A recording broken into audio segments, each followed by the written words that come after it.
Thank you for joining us on Mischief Night, or whatever night you happen to be watching this recorded live streamed event. We had every intention of bringing this to you live on Facebook and scaring your pants off Friday night, Mischief Night. However, because of spooky technological issues, we are forced to record this for posterity. So tonight, join us as we review Edgar Allan Poe's Masque of the Red Death. The Red Death had long devastated the country. No pestilence had ever been so fatal or so hideous.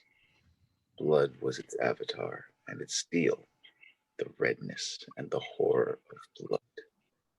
There were sharp pains and sudden dizziness, then profuse bleeding at the pores with dissolution. The scarlet stains upon the body, especially upon the face of the victim, were the pest ban which shut him out from the aid and from the sympathy of his fellow men. And the whole seizure, progress, and termination of the disease were the incidents of half an hour. But the Prince Prospero was happy and dauntless and sagacious. When his dominions were half depopulated, he summoned to his presence 1,000 hale and light-hearted friends from among the knights and dames of his court, and with these retired to the deep seclusion of one of his castellated abbeys. This was an extensive and magnificent structure, the creation of the prince's own eccentric yet august taste. A strong and lofty wall girdled it in. This wall had gates of iron. The courtiers, having entered, brought furnaces and massy hammers, and welded with bolts. They resolved to leave means neither of ingress or egress to the sudden impulses of despair or frenzy from within. The abbey was amply impoverished. With such precocious cautions, the courtiers may bid defiance to contagion. The external world could take care of itself. In the meantime, it was folly to grieve or to think. The prince had provided all the appliances of pleasure.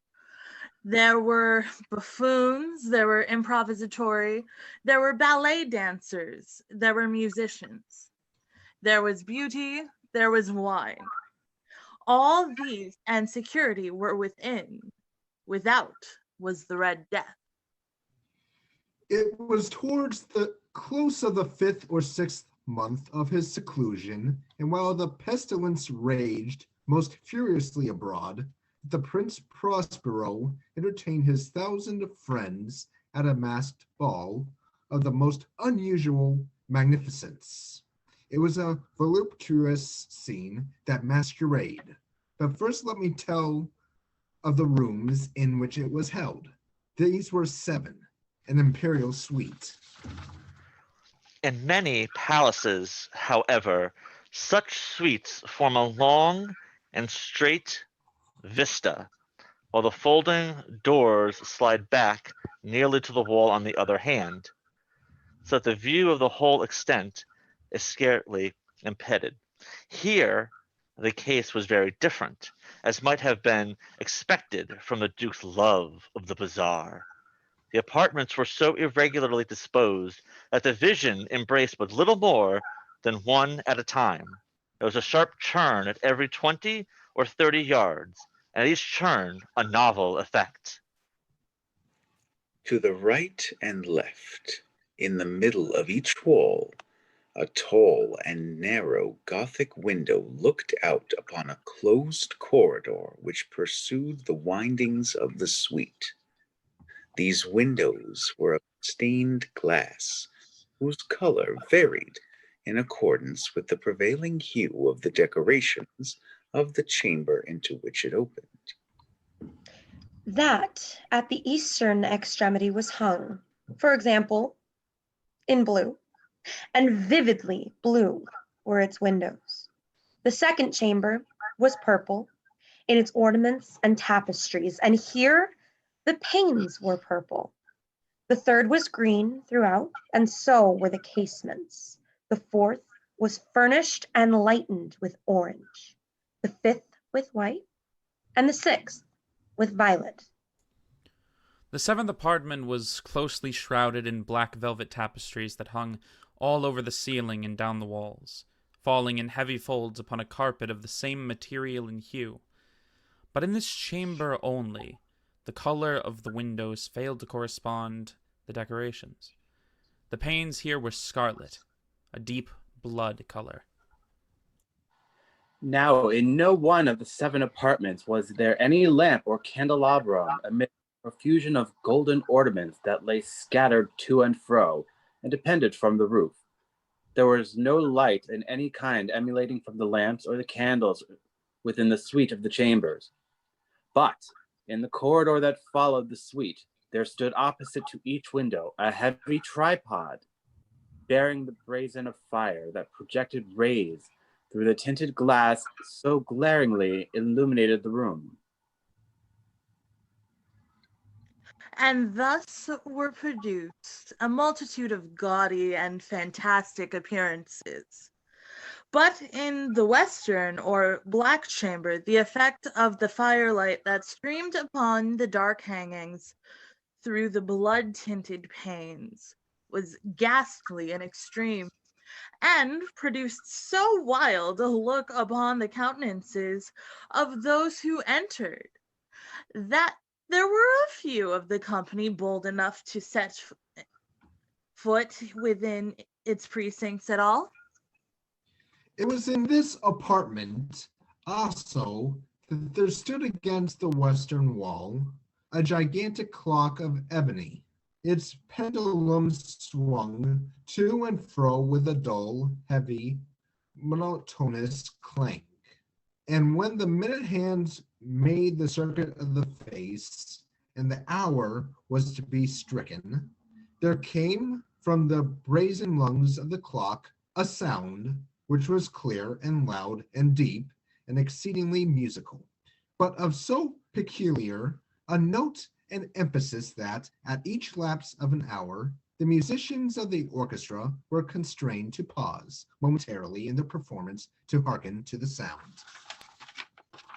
And thus the waltzers perforce ceased their evolutions, and there was a brief disconcert of the whole gay company.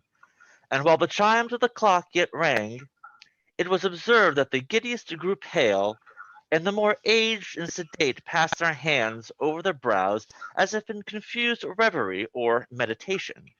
But when the echoes had fully ceased, a light laughter at once pervaded the assembly. The musicians looked at each other and smiled, as if at their own nervousness and folly. And made whispering vows, each to the other, that the next chiming of the clock should produce in them no similar emotion. And then, after the lapse of 60 minutes, which embrace 3,600 seconds of the time that flies, there came yet another chiming of the clock. And then were the same disconcert and tremulousness and meditation as before.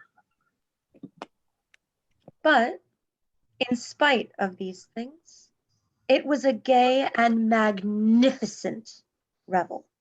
The tastes of the Duke were peculiar. He had a fine eye for colors and effects. He disregarded the decor of mere fashion. His plans were bold and fiery, and his conceptions glowed with barbaric luster. There are some that would have thought him mad. His followers felt that he was not. It was necessary to hear and see and touch him to be sure that he was not. He had directed in great part the movable embellishments of the 7 chambers upon occasion of this great fete, and it was his own guiding taste which had given character to the masqueraders. Be sure they were grotesque. There were much glare and glitter, and piquancy and phantasm, much of what has been since seen in Hernani. There were arabesque figures with unsuited limbs and appointments. There were delirious fancies such as the madman's fashions. There were much of the beautiful, much of the wanton, much of the bizarre, something of the terrible, and not a little of which might have excited disgust. To and fro 7 chambers there stalked, in fact, a multitude of dreams. And these the dreams writhed in and about, taking hue up from the rooms, and causing wild music of the orchestra to seem as the echo of their footsteps. And anon there strikes the ebony clock which stands in the hall of velvet. And then, for a moment, all is still, and all is silent save the voice of the clock. The dreams are stiff frozen as they stand, but the echoes of the chime die away. They have endured but an instant, and a light half subdued laughter floats after them as they depart. And now again the music swells, and the dreams live and writhe to and fro from merrily than ever, taking hue from the many tinted windows through which stream the rays from the tripods. But to the chamber which lies most westwardly of the 7, there are now none of the maskers who venture, for the night is waning away, and theirs flows a ruddier light through the blood-colored panes. And the blackness of the sable drapery appalls, and to him whose foot falls upon the sable carpet, there comes from the near clock of ebony a muffled peal more solemnly empathetic than any which reached their ears, who indulge in the more remote gaieties of the other apartments. But those other apartments were densely crowded, and in them beat feverishly the heart of life. And the revel went whirlingly on until at length there commenced the sounding of midnight upon the clock. And then the music ceased, as I have told, and the evolutions of the waltzers were quieted, and there was an uneasy cessation of all things as before. But now there were 12 strokes to be sounded by the bell of the clock, and thus it happened, perhaps, that more of thought crept, with more of time, into the meditations of the thoughtful among those who reveled. And thus, too, it happened, perhaps, that before the last echoes of the last chime had utterly sunk into silence, there were many individuals in the crowd who had found leisure to become aware of the presence of a masked figure, which had arrested the attention of no single individual before.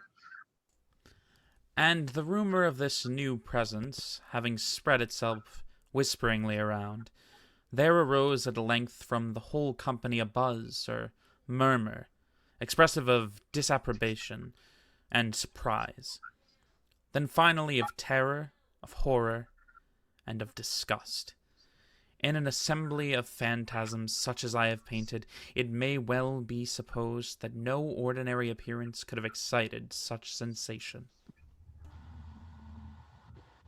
In truth, the masquerade license of the night was nearly unlimited, but the figure in question had out-Heroded Herod, and gone beyond the bounds of the prince's indefinite decorum. There are chords in the hearts and the most reckless which cannot be touched without emotion, even with the utterly lost, to whom life and death are equally jest. There are matters of which no jest can be made. The whole company indeed seemed now deeply to feel that in this costume and bearing of the stranger neither wit nor propriety existed. The figure was tall and gaunt, and shrouded from head to foot in the habiliments of the grave. The mask which concealed the visage was made so nearly to resemble the countenance of a stiffened corpse that the closest scrutiny must have had difficulty in detecting the cheat. And yet all this might have been endured if not approved by the mad revelers around. But the mummer had gone so far as to assume the type of the Red Death. His vesture was dabbled in blood, and his broad brow, with all the features of the face, was besprinkled with a scarlet horror. When the eyes of the Prince Prospero fell upon the spectral image, which, with a slow and solemn movement, as if more fully to sustain its role, stalked to and fro among the waltzers, he was seen to be convulsed in the first movement with a strong shudder, either of terror or distaste, but in the next his brow reddened with rage. "Who dares?" he demanded hoarsely of the courtiers who stood near him. "Who dares insult us with this blasphemous mockery? Seize him and unmask him, that we may know whom we have to hang at sunrise from the battlements." It was in the eastern or blue chamber in which stood Prince Prospero as he uttered these words. They rang throughout the 7 rooms loudly and clearly. For the prince was a bold and robust man, and the music had become hushed, the waving of his hand. It was in the blue room where stood the prince, with a group of pale courtiers by his side. At first, as he spoke, there was a slight rushing movement of this group in the direction of the intruder, who, at the moment, was also near at hand, and now, with deliberate and stately step, made closer approach to the speaker. But from a certain nameless awe with which the mad assumptions of the murmur had inspired the whole party, there were found none who put forth hand to seize him. So that, unimpeded, he passed within a yard of the prince's person, and while the vast assembly, as if with one impulse, shrank from the centers of the room to the walls, he made his way uninterruptedly, but with the same solemn and measured step which had distinguished him from the first. Through the blue chamber to the purple. Through the purple to the green. Through the green to the orange. Through this again to the white. And even thence to the violet. Ere a decided movement had been made to arrest him. It was, however, that the Prince Prospero, maddening with rage and shame of his own monetary cowardice, rushed hurriedly through the 6 chambers, while none followed him on account of a deadly terror that had seized upon all. He bore aloft a drawn dagger, and had approached in rapid impetuosity to within 3 or 4 feet of the retreating figure, when the latter, having attained the extremity of the velvet apartment, turned suddenly and confronted his pursuer. There was a sharp cry, and the dagger dropped gleaming upon the sable carpet, upon which, instantly afterwards, fell prostrate in death the Prince Prospero. Then, summoning the wild courage of despair, a throng of the revelers at once threw themselves into the black apartment, and seizing the murmur, whose tall figure stood erect and motionless within the shadow of the ebony clock, gasped in unalterable horror at finding the grave cerements and corpse-like mask, which they handled with so violent a rudeness, untainted by any tangible form. And now was acknowledged the presence of the Red Death. He had come like a thief in the night, and one by one dropped the revelers in the blood-bedewed halls of their revel, and died, each in the despairing posture of his fall. And the life of the ebony clock went out with that of the last of the gay, and the flames of the tripods expired, and darkness and decay, and the Red Death held illimitable dominion over all.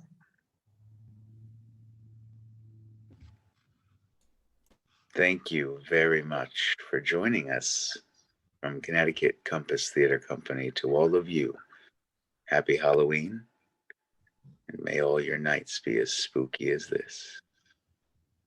Take care and wear a damn